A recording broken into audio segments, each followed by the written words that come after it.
Ladies and gentlemen, there come moments in life when we are brought to our knees, not by choice, but by some unseen necessity. The world grows dim, familiar paths disappear, and we feel cast adrift in a sea of uncertainty. In such moments, it is tempting to believe we are abandoned, forgotten, or cursed. But perhaps, just perhaps, these dark passages are not detours, but the beginning of a deeper, hidden journey. Let me share with you 5 inner truths, 5 keynotes, that illuminate the path when all seems lost. There comes a time in almost every life when the structures we've built, our beliefs, identities, roles, and ambitions, begin to fracture. What once seemed solid now crumbles like sand through our fingers. Perhaps it is the end of a relationship that once defined us, the failure of a long, pursued dream, or a loss that seems to strip the world of its meaning. Whatever the cause, the result is the same, a profound disorientation, a sense of standing at the edge of a void. In that moment, we are tempted to see only destruction, to panic, to grasp at what is falling away, or to numb ourselves against the pain of disintegration. We mourn the collapse of the life we thought we were building. But here lies the paradox. What we often interpret as the end is, in truth, the beginning. The breakdown is not punishment, it is initiation. It is the psyche's way of calling us inward, of compelling us to abandon the external scaffolding we have clung to and turn toward the deeper foundations of the self. The real journey does not begin with success, nor with clarity, nor with certainty. It begins with the shattering of illusions. Only when the mask has fallen and the stage has burned down can we begin to ask the questions that matter. Who am I beneath the roles I play? What remains when all else is stripped away? Where does my true path lie? Not the one I inherited or was told to walk, but the one that speaks to my soul. This is no easy journey. It is not comfortable or linear. It takes us into darkness, confusion, and often silence. But this descent is sacred. In myth, the hero does not grow by avoiding the underworld. They are transformed by entering it. So too in our lives, when the ego cracks, the light of the deeper self begins to seep in. Our wounds become the entry points to inner knowledge. Our pain, though unwelcome, becomes the teacher we never asked for but deeply need. So if you find yourself in a place where all seems lost, where what once defined you has collapsed, do not despair. You are not broken, you are being broken open, and the real journey, the one that leads to authenticity and wholeness, often begins not with a confident stride forward, but with a fall into the unknown. That fall is sacred, that breakdown is the doorway, step through it. When the rational mind falters and the world no longer makes sense through logic alone, something quieter begins to stir beneath the surface of awareness. In the silence that follows confusion, we may begin to notice subtle patterns, strange coincidences, and moments that feel charged with meaning. Though we cannot explain why, these are not accidents, they are not random. They are the language of the universe, speaking not in words, but in symbols, dreams, and synchronicities. The universe, or rather the deeper structure of life, does not always communicate through direct instruction. It nudges us through intuition, reveals itself in archetypes, and moves us with events that defy statistical explanation. A book falls off a shelf at just the right time. A stranger says the one sentence you needed to hear. A song plays with lyrics that echo your unspoken thoughts. A dream delivers a truth you have long avoided. These are the gentle interventions of a deeper order, a cosmos that is not cold or indifferent, but alive with intelligence woven with meaning. Symbols and synchronicities are mirrors. They reflect what is stirring within our unconscious. When the inner world changes, the outer world begins to echo it. That is why certain images, patterns, or themes seem to follow us through life, not as curses or signs of doom, but as invitations to grow.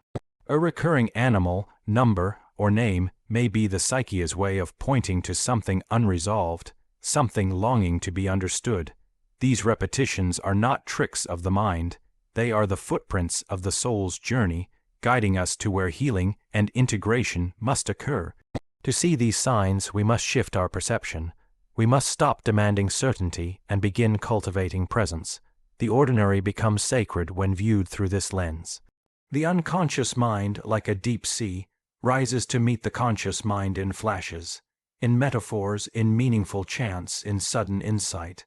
Life ceases to be mechanical and becomes mythic. Not because the events themselves are extraordinary, but because our way of relating to them becomes more whole, more human, more alive. In moments of loss and confusion, these synchronicities often become more pronounced. Not because they are suddenly appearing, but because our defenses are lowered, our attention raw, our soul more open to being reached. The rational structures we once clung to have collapsed, and into that quiet space, the symbolic world begins to speak. If we listen, not with our ears, but with our entire being, we can begin to piece together a path that is both deeply personal and mysteriously universal. The universe is not silent. It is always speaking. But it speaks a language we must learn to hear, not with analysis, but with reverence. And when we do, we realize we are not lost, but being led, not randomly, but purposefully, not in chaos, but in a strange, unfolding harmony far deeper than anything we could have planned. There are parts of ourselves we are taught to hide. From early on, we learn which emotions are acceptable, which desires are permissible, which traits earn us love, and which provoke rejection. Slowly, often unconsciously, we begin to split. We present a version of ourselves that is polished, pleasing, and socially acceptable, while banishing the rest, the anger, the envy, the fear, the wildness, into the hidden corners of the psyche. This disowned part does not disappear. It becomes the shadow. The shadow is not evil, though it may frighten us. It is simply everything we have repressed, denied, or feared to acknowledge. And though it is exiled, it continues to live within us, influencing our behavior, our choices, and our relationships in ways we do not fully understand. The more we ignore it, the more power it gains. It shows up as projection, when we see in others what we cannot admit in ourselves. It erupts in moments of irrational rage, sabotage, addiction, or shame. But these eruptions are not signs of weakness. They are messages, warnings, invitations to look deeper, because hidden within the shadow is not only pain, but power, not only woundedness, but potential.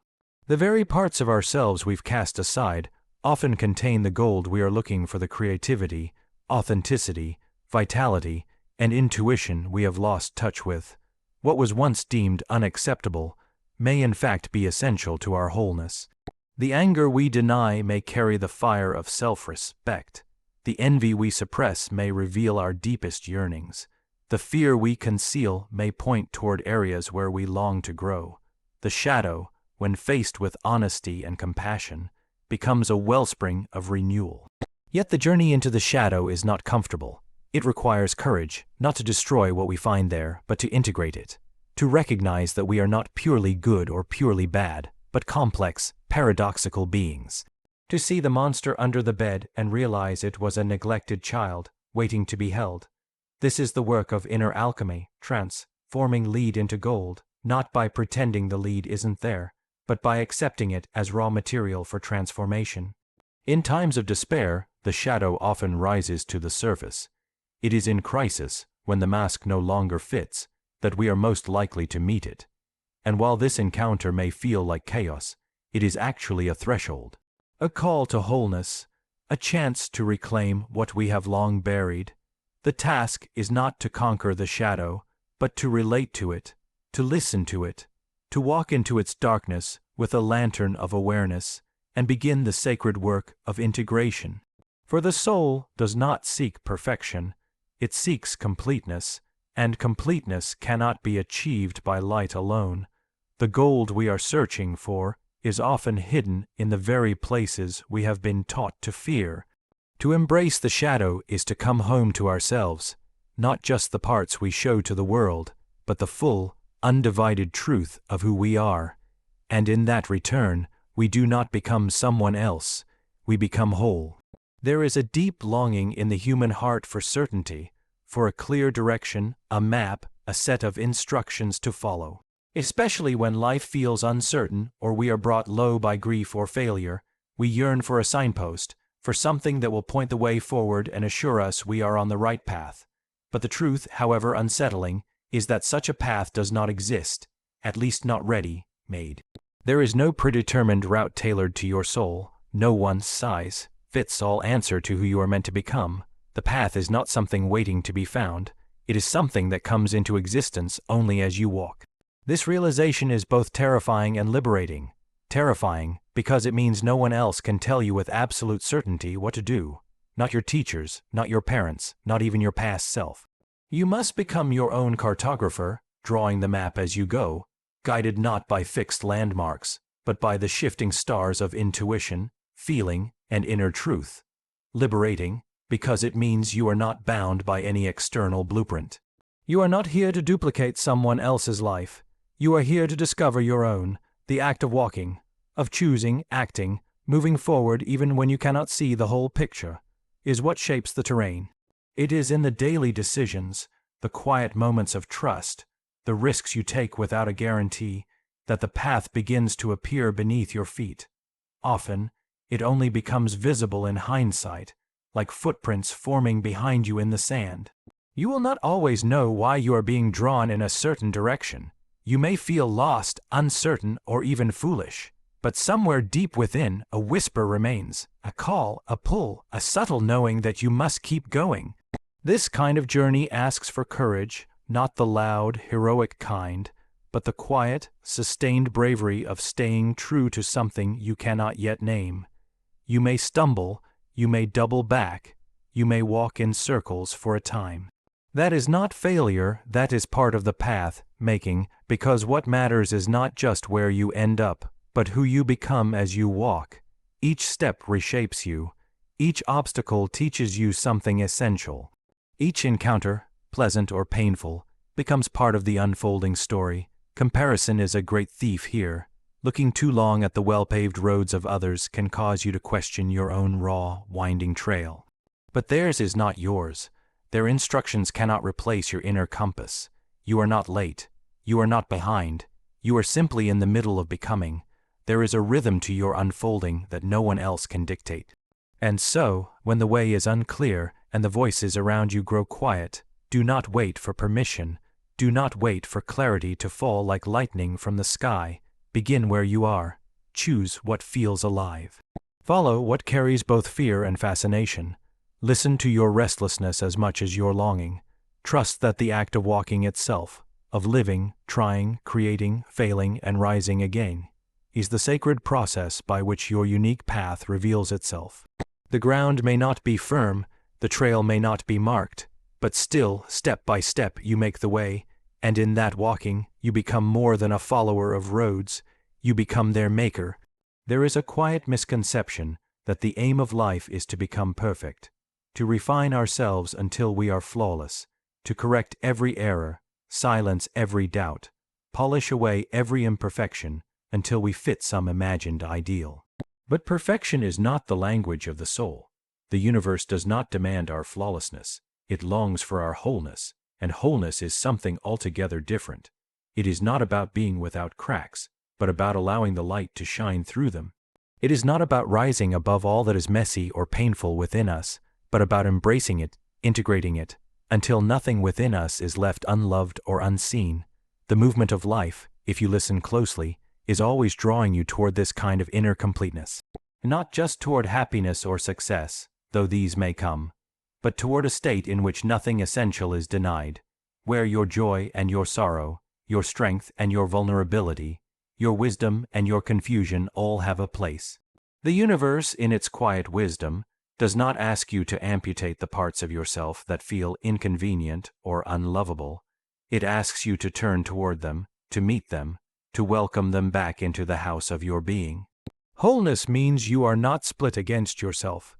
It means you stop trying to become someone else and instead learn to fully inhabit who you already are. This is not a passive acceptance of your limits. It is an act of radical integration. It is the realization that your wounds have shaped your compassion, that your mistakes have taught you humility, that your darkness has deepened your capacity for light. The parts of you that you once hid in shame may hold the very medicine the world needs. And just as the day is not complete without the night, your journey cannot be complete without every chapter, even the ones you wish you could skip. The The broken places in your life are not detours from the plan, they are part of it. The losses, the failures, the long seasons of confusion, these are not signs that you are off course. They are part of the great unfolding, the slow alchemy that turns experience into wisdom and wounds into gold. This is not the work of a single moment. It is a lifelong unfolding. There will be times when you feel lost again, split again, exiled from yourself. But even in these moments, something deeper is at work. The soul has a gravitational pull toward wholeness, like a seed that knows how to reach the light, like a river that knows how to find the sea. There is something in you that knows how to return to yourself. When all feels lost, when the future is unclear, remember this: you are not being punished, you are being shaped, not into someone more acceptable, but into someone more complete. The universe is not trying to erase who you are. It is trying to help you remember it. And what it wants for you is not perfection, not certainty, not constant success. What it wants is for you to become whole, to stand in the truth of all that you are, and to live from that undivided place. Wholeness is the quiet, powerful plan written into the very fabric of your being, and even when you forget, it does not. It will continue calling you home, again and again, until you answer,